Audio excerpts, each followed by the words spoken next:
And it reminds me of Biden's White House, President Biden's staff, the President Biden staff administration. That's what it reminds me of. These kids that are running around unruly, just willy-nilly, because you have the parent that is the president of the United States that is just checked out.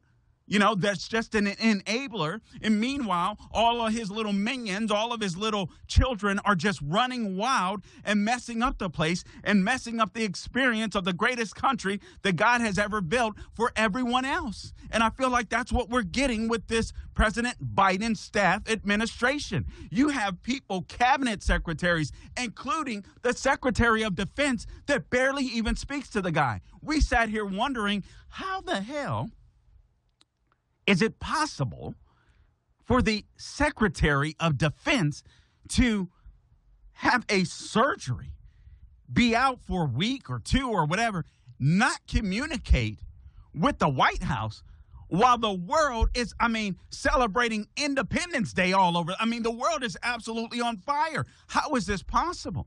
And it turns out it's possible because these guys are basically running the show for themselves. The President Biden staff administration are out there doing their own thing, being a bunch of unruly kids, getting us involved in situations we don't need to be in, while the parent is sitting in the White House completely incompetent, completely, unable to be a president, completely unable to be the parent of these unruly kids. And so you got President Biden's staff in all of these departments just running the show. And it's nothing more than a bunch of unruly children.